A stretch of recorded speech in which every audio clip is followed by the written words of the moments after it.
حضرت سیدنا شاہ ولی اللہ محدث دہلوی رحمہ اللہ شاہ فرماتے ہیں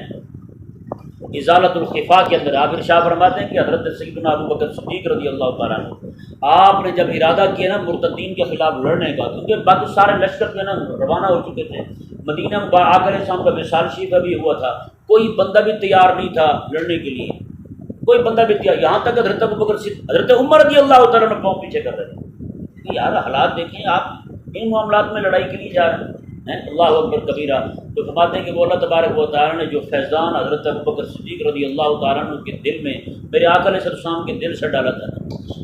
حضور ارشاد فرماتے ہیں رب تبارک و تعالیٰ نے جو کچھ میرے دل میں القاء کیا نا، میں نے سارے کا سارا ابو بکر صدیق کے سینے میں انڈیل دیا۔ ہاں، اور حضرت شاہ ولی اللہ فرماتے ہیں اللہ اکبر کبیرہ، حضرت ابو بکر صدیق رضی اللہ تعالیٰ عنہ جو ہیں جب آپ کے قلب اطہر سے آقا علیہ السلام کا وہ والا فیض جو ہے